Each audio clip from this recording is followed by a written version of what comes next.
Hello everyone, सभी दोस्तों को नमस्ते, सलाम, आदाब। आपके अपने YouTube channel the knowledge success में स्वागत है। मैं एक बार फिर एनसीईआरटी सीरीज में पॉलिटिकल साइंस क्लास 6 के चैप्टर 5 लेकर आया हूँ। जो मेरे चैनल पर पहली बार देख रहे हैं वह सब्सक्राइब, लाइक और शेयर करना ना भूलें। साथ ही जो भी इससे पहले वाला वीडियो नहीं देखे हैं वह जाकर ज़रूर देखें, क्योंकि किसी भी एग्ज़ाम के लिए जिसमें एनसीईआरटी क्वेश्चन पूछे जाते हैं उस सब में काम आएंगे। और साथ ही एनसीईआरटी की एक कहानी के रूप में हम लोग पढ़ाते हैं। चलिए आइए हम लोग देखते हैं कि आज के चैप्टर 5 में क्या कहानी। इससे पहले एक मोटिवेशनल कोट कहना चाहता हूँ। कहते हैं, क्या कमी रह गई सुधार करो, एक बार नहीं 100 बार करो। ये सफलता तो 2 दिन की मेहमान है, करना है तो असफलता से प्यार करो। कहने का तात्पर्य है कि असफलता से हार नहीं माननी है, असफलता ही सफलता की जननी है। इसीलिए हम लोग तैयारी करते रहें, सफलता जरूर मिलेगी। कहते हैं कहते हैं एक गांव की आज की कहानी है। एक गांव में ग्राम सभा की बैठक होती है, क्योंकि हमको पता है कि पंचायती राज मतलब पंचायत स्तर पर हम लोगों को 3 प्रकार के शासन चलते हैं भारत में। एक केंद्र स्तर पर, एक राज्य स्तर पर और तीसरा पंचायत स्तर पर। तो कहते हैं इस पंचायत राज में एक गांव की ग्राम सभा की बैठक की शुरुआत में सरपंच और पंच की सड़क मरम्मत पर होने वाले खर्च के ब्यौरा दिया जाता है। यह सड़क में इतना खर्च पड़ेगा, यह सड़क गांव के मुख्य सड़क से जोड़ती है। इसके बाद पानी की कमी पर चर्चा होने लगी। इस गांव में रहने वाले इस गांव में रहने वाले तिरिया ने बोलना शुरू किया, यानी कि एनसीईआरटी में जिस गांव का जिक्र किया गया है और जिस नाम का, वह गांव का नाम है हरदास गांव। हरदास गांव में पानी की कमी की समस्या बहुत बढ़ गई थी। हैंडपंपों की पानी की ज़मीन में बहुत नीचे चले गया था। इसलिए आसपास के पानी नहीं होने से औरतों को 3 किलोमीटर दूर सूर नदी से पानी लाने जाना पड़ता था। इसलिए मुझे कुछ ऐसे चीज़ करना चाहिए जिससे कि पानी की समस्या को दूर किया जा सके। कहने का तात्पर्य है कि एक गांव में हरदास गांव थी जिसमें एक पानी की समस्या थी, उसमें तिरिया ने बताया। तो कहते हैं एक सदस्य ने सुझाव दिया कि सूर नदी से पानी का पाइप लाकर गांव में एक बड़ी सी टंकी में भर लेते हैं। इस सुझाव को अस्वीकार कर दिया गया, क्योंकि यह बहुत महंगा पड़ेगा और यह पक्का समस्या का समाधान भी नहीं होगा। तिजिया ने इतने से तो काम नहीं चलेगा, हमें कुछ पक्की व्यवस्था करनी पड़ेगी, क्योंकि हर साल पानी का स्तर नीचे ही गिरता जा रहा है।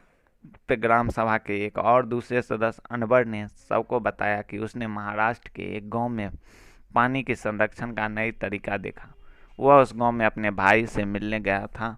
उसने जल संवर्धन का संरक्षण का विकास कार्यक्रम, वाटर शेड कहते हैं, उसने सुना था कि सरकार ने इसके लिए पैसे भी दिया था।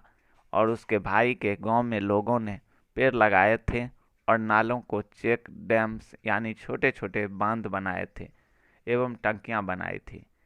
इससे क्या होगा कि पानी का संरक्षण किया जा सकता है और इसके बाद खर्चे किए गए पानी को फिर से प्रयोग में लाया जा सकता है। कहने का तात्पर्य है, इस कहानी से यह स्पष्ट होता है कि इस ग्राम सरकार स्तर पर जो एक ग्राम सभा होते हैं उनमें अनेक प्रकार की समस्याएं होती हैं, जिसे दूर करने के लिए ग्राम सभा की बैठक की जाती है, यानी कि पंचायती राज के द्वारा समस्या का समाधान किया जाता है। यही आज हम लोग पंचायती राज की बात करेंगे इस एनसीईआरटी में।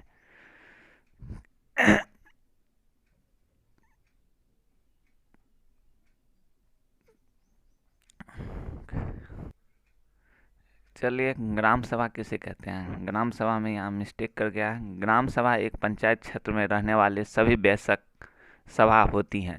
एक गांव या कुछ छोटे छोटे गांव को मिलकर पंचायत का निर्माण होता है।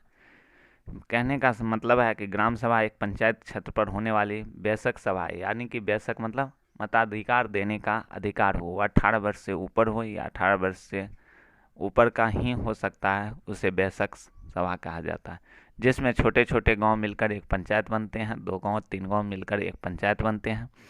कहते हैं कई राज्यों के हर गांव से ग्राम सभा की बैठक अलग होती है। कहने का मतलब है कि कई राज्यों का हर गांव ग्राम सभा की बैठक अलग अलग होती है।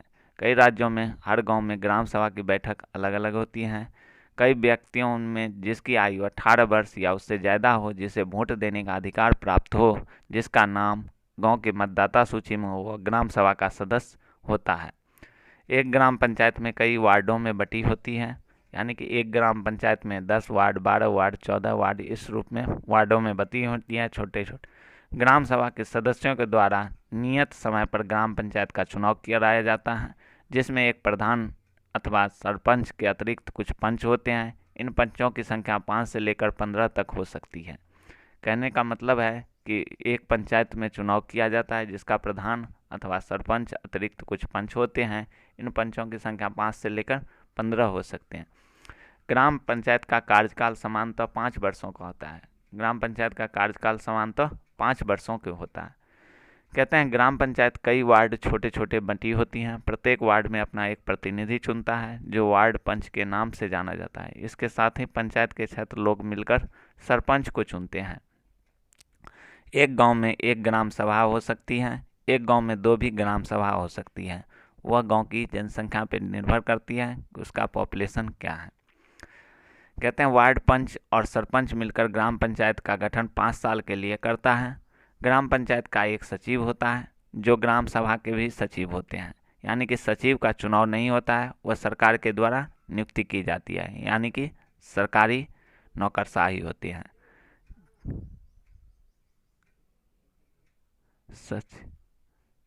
सचिव का काम है ग्राम सभा एवं ग्राम पंचायत का बैठक बुलाना,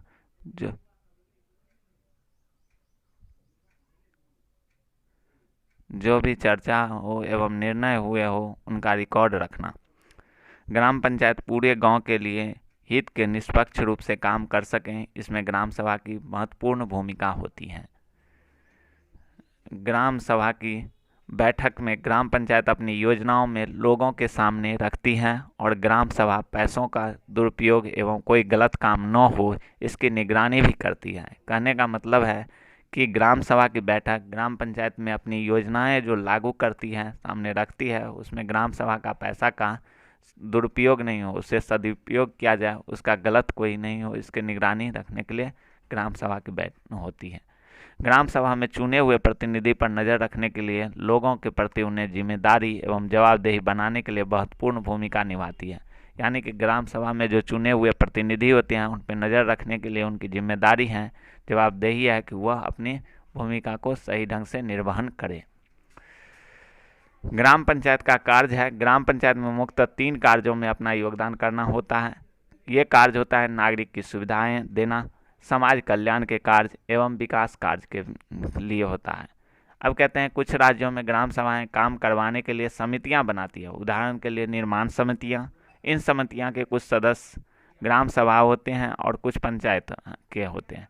ये दोनों मिलकर गांव के विकास के लिए काम करते हैं। मतलब कहने का है कि ग्राम सभा में 3 प्रकार की काम होते हैं।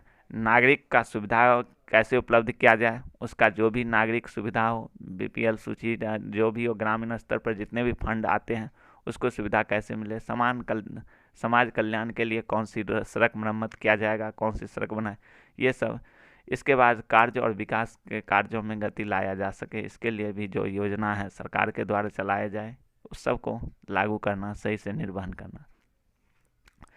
कहते हैं इन समितियों के सदस्य का ग्राम सभा कुछ पंचायत होते हैं, ये दोनों मिलकर ग्राम सभा के विकास के लिए काम करते हैं। अब आइए ग्राम पंचायत की आमदनी की स्रोत क्या क्या होती है। घरों और बाज़ारों में लगाए जाने वाले और मिलने वाली राशि, घरों और बाज़ार में जो लगाए जाते हैं सामान, उसमें जो मिलने वाली राशि होती है वह ग्राम पंचायत की आमदनी का स्रोत होते हैं। कहते हैं समुदाय का काम के मिलने वाले दान भी पंचायत स्तर पर जो समुदाय के द्वारा दान में मिलते हैं उस पर जो टैक्स, वह भी क्या है, ग्राम पंचायत की आमदनी है। कहते हैं विभिन्न सरकारी विभागों के द्वारा चलाई गई योजना की राशि जो जनपद एवं जिला पंचायत के द्वारा आती हैं वह सारे आमदनी के ग्राम पंचायत के स्रोत होते हैं। पंचायत राज व्यवस्था का स्तर। पंचायत राज व्यवस्था संविधान में पंचायत का प्रावधान राज सूची का विषय है, अतः पंचायत के संदर्भ में किसी भी विषय पर कानून और प्रावधान बनाने का अधिकार राज्य सरकार को होता है। क्योंकि पंचायती राज व्यवस्था, जिसे स्थानीय स्वशासन भी कहते हैं, ये 3 स्तर पर होते हैं: ग्राम पंचायत, पंचायत समिति और जिला परिषद। यानी कि पंचायती राज में भी 3 स्तर पे होते हैं। एक होता है ग्राम पंचायत, एक होता है ब्लॉक जो पंचायत समिति, और तीसरा होता है जिला परिषद, डिस्ट्रिक्ट लेवल। पंचायत के भी 3 स्तर होते हैं। ग्रामीण क्षेत्रों में ग्राम पंचायत की लोकतांत्रिक सरकार का पहला स्तर होता है। यह ग्राम पंचायत की ग्राम सभा के प्रति जवाबदेही होते हैं, क्योंकि ग्राम सभा के लोग ही उसे चुनते हैं। पंचायती राज व्यवस्था में लोगों की भागीदारी 2 और स्तर होते हैं। ग्राम पंचायत के बाद दूसरा स्तर होता है विकास खंड का, और इसे जनपद पंचायत या पंचायत समिति कहते हैं। एक पंचायत समिति कई ग्राम पंचायतों की होती है। पंचायत समिति के ऊपर जिला पंचायत यानी कि जिला परिषद होते हैं। यह तीसरा स्तर होता है। जिला परिषद एक जिले के स्तर पर विकास की योजनाएं बनाती हैं। पंचायत समिति के मदद से जिला परिषद सभी पंचायतों में आवंटित राशि को वितरण की व्यवस्था भी करती है।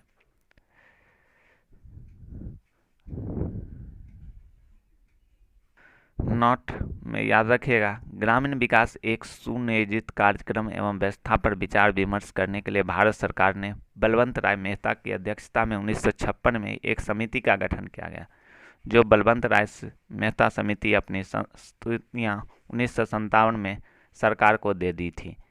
यानी कि ग्रामीण पंचायती राज लागू करने के लिए सरकार ने 1956 में एक बलवंत राय मेहता की अध्यक्षता में एक समिति की गठन की गई थी, जिन समिति का नाम था बलवंत राय मेहता समिति, और वह अपनी रिपोर्ट ने 1957 में सरकार को दे दी।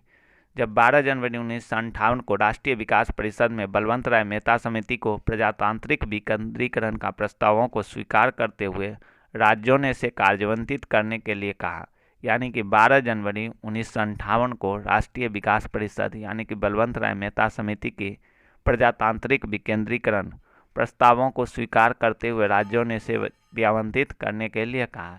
यानी कि 12 जनवरी 1958 को राष्ट्रीय विकास परिषद बलवंत राय मेहता समिति को प्रजातांत्रिक विकेंद्रीकरण का प्रस्ताव स्वीकार कर लिया गया।